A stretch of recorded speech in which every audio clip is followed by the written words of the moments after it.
Hey guys! So it's around 12 o'clock and it's Sunday, May 20, I think it's 28th. I just kind of wanted to talk about a year since My Millennial Life has premiered in Canada. So last May, the end of May, May 26th was when My Millennial Life premiered. And so I got invited to Canada to check out the premiere, and I was a little bit nervous just to see myself on camera. It was really weird, like just getting used to, listening to myself and hearing myself talk about different things. Hey, Dana. It was just a really cool experience though at the same time. Anyway, so in the film, if you've watched it or if you've seen the webisodes or anything like that, you'll see that I am like in different places in life. So for the first one, I'm working at this crappy job that I had like 2 years ago. It was at a warehouse and I was doing social media, and it was just like the worst job of my entire life. And I'm also living with my parents. Now, again, there's nothing wrong with living with your parents. It's nice that parents are willing to allow you to stay with them. However, I just wanted my own space. I wanted my own privacy. I just wanted to be my own person. So then I met Brett, and I didn't know anything. I didn't think that he was the one or anything like that. I just figured, what the heck. Anyway, so during the film, you also see that I go to New York because I interned for 2 different magazines in New York, and I was getting paid $7.25 an hour, which is minimum wage, which is ridiculous. So I took the train front and back and everything, and it was not worth it in the end. And I was just struggling so much. I had so many different emotions and feelings inside of me, and like nothing was working out. I would go for this, and then this would happen, then something would set me back, and then Brett and I were going to get an apartment in Pennsylvania, and it was too expensive, and also he found out that he was only contract work. So anyway, at the time, it was a really depressing and sad time. And again, I had people to lean on. My parents were very supportive. Brett's parents were very supportive, and they've always been very supportive. So having a nice support system was really cool.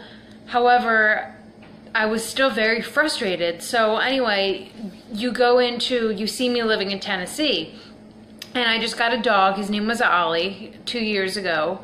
And you see, I finally get my sense of freedom, but at that time, I was still struggling. I was still learning how to live on my own, and I was having really bad anxiety and difficulty when it came to missing my parents, because I was 800 plus miles away from home. Again, I chose it, so, that was on me, and that was completely fine.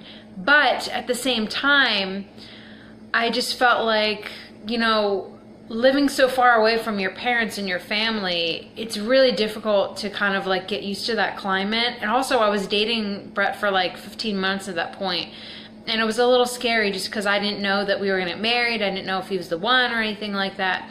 Thank you so much, guys, for tuning in. I'm talking about My Millennial Life premiere that I had a year ago, and I'm just kind of reflecting on where I am now. And also, if you guys are, struggling with the same sort of things where you can't find a job, you don't feel like you're going to be established anytime soon, you're still living with your parents, you're having a really difficult time, struggling with emotionally, I just want to let you know that it does get better. I can promise you that, okay? So anyway, a year ago, when My Millennial Life premiered, it was definitely you go through these emotions because you're seeing yourself feeling this way, and you're reflecting back to that moment in your life, and it's a terrible feeling, but at the same time, it makes you learn and appreciate what you have now. So if you're struggling right now, I actually have an email address that you can reach out to. and you can talk to me about the sort of struggles that you're going through, because again, you've seen the webisodes, or maybe you haven't, but if you have, definitely check them out. You've seen that I've struggled so much with job searching. Like, I've had 5 internships and 5 is not enough. So like, we're all on the same team, like millennials. Like, we're all going through all these struggles to find ourselves, essentially. That's what it's all about, right? I mean, you're trying to find yourself in this world and trying to fit in, but sometimes we don't fit in. Anyway, so during the premiere, I was just really listening to myself and really just wanting to bring myself back to that moment.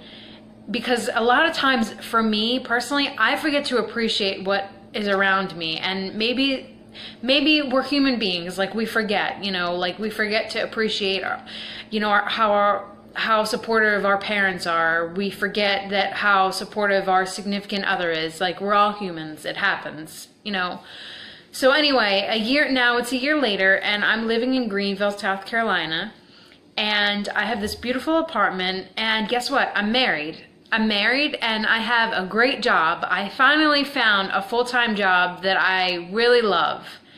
And like I said, it gets better. It just takes time. I mean, again, at 27 years old, I thought that I was going to be living in a house.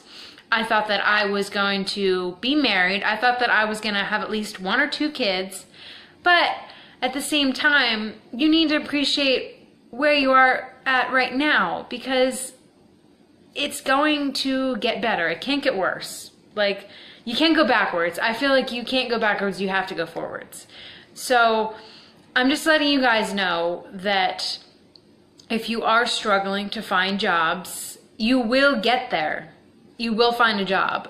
Like, even if you're working, $10 an hour at a supermarket for right now, just until you can get your full-time job, and just until you can get the job that you essentially love. At least you have a job. Some people don't even have jobs. So just remember and appreciate the small things in life. So anyway, to conclude this, after my millennial life, a lot of people actually emailed me and asked me exactly how the experience was, what exactly advice I can give them. People are still actually writing to me, because sometimes it shows on TV in Canada. Unfortunately, right now in the United States, you're not able to view it. However, Maureen, who is the director, said that she hopes that within the next year or so, or further down the road, she will establish it in the United States. So then you guys will be able to see it. But by that point, like, it'll probably be 3 to 4 years out, and like, all of the people that are in it will probably be like, progressively in a job at least 2 years that they love, a full-time job. So at that point, it won't matter as much. But I still feel like this is definitely a documentary that you learn a lot about the people in it, and you learn a lot about yourself in it too. Because if you're in that place, you know exactly how we felt. Like, I was let down time after time after time after time. I can't even tell you how many jobs I applied to. I can tell you, guesstimating, if you're going to ask me, around 200 to 500 jobs. Yeah, that's a broad range. I know, it's really huge. But I'm saying I applied every single day, at least 3 to 4 jobs, and that's what you have to do. And never ever give up on what you love.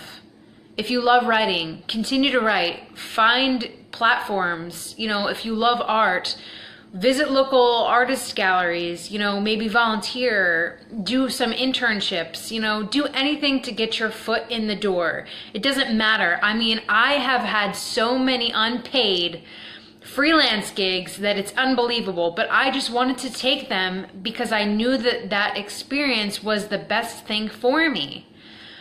So anyway, now I've succeeded. And guess what? This job that I have right now, I'm a director of PR. Okay, that is a huge title, first of all. And second of all, I was told that the other people had more experience than me, but there was something that they saw in me. So that is a huge thing in itself. And I am learning programs. I'm learning Photoshop. I'm learning Illustrator. I'm learning InDesign. I'm learning this stuff from scratch. So there is a possibility that just because you don't have every single aspect of the experience they're looking for does not mean that you will not be chosen for that job. Because I am proof of that. I finally landed something that I love, and I legitimately will gain experience, and it will further my career down the road. So never ever give up. That's the point of the documentary. All of us continued. Doesn't matter how many struggles we went through. We knew that it wasn't going to last forever. And that's the thing. Miriam said in there, I know that this will not last forever. And you just need to think of, a year down the road. You can't focus on, where you're at right now, because it may not benefit you. So the point is, my millennial life was a great experience for me, and it was fun, and it was scary. And, it was heart-wrenching and it was devastating, but I would never ever take back that experience because I learned so much and I gained so much. And watching myself now is just incredible. Just watching yourself talk about these things is just insane. Guys, thank you so much for watching. I really appreciate you tuning in. If you do have any questions or comments, feel free to reach out to me, ask me anything about my millennial life. I would be more than happy to, kind of answer your questions. A question that I get a lot, I know this video is going a little longer than I thought, but last thing, a lot of questions that I get are, how did you get started with my millennial life? Well, I actually wrote a blog. And one of the people actually from the documentary reached out to me, and she said, we're doing this documentary and yada, yada, yada. And so she asked if I was interested, and I said, sure. So she said that I could Skype with the director. So then I Skyped with the director. The director loved me. And so from there, I was the only person that was chosen in the United States, which is insane to me. Everybody else was Canadian. So from there, I just did these diaries. She would ask me to do these diaries. I'd do these diaries. I'd send them to her. And then she asked for permission to come visit and to film my family and I. And my parents were very skeptical at first. They're like, what the hell? Like, what is this? Why you, basically? And I was like, and I told them exactly. They were cool with it, but, it was a different experience, to say the least. And then from there, you see that I'm very comfortable in front of camera, which is weird because I'm a shy person. I don't know if you guys know that, but I'm kind of a shy person, but I was not shy about a lot of stuff. I opened up completely to her. And anyway, so sorry about the rambling. I will end this video off with just saying one more time, please feel free to reach out to me if you have any questions or feeling like, you're not where you're at in life and you want to talk about it. I've gotten so many messages about people that are struggling and they're from Canada and they saw my documentary and then they want to check out my blog and they want to see my writing and stuff like that. So if you do want to chat, I'm definitely here. And last thing is, never ever give up on what you were truly meant to do in this world, which was to be successful. We're all going to be successful. I don't care what anybody says. Until next time, guys, thank you so much for watching, and I'll talk to you soon.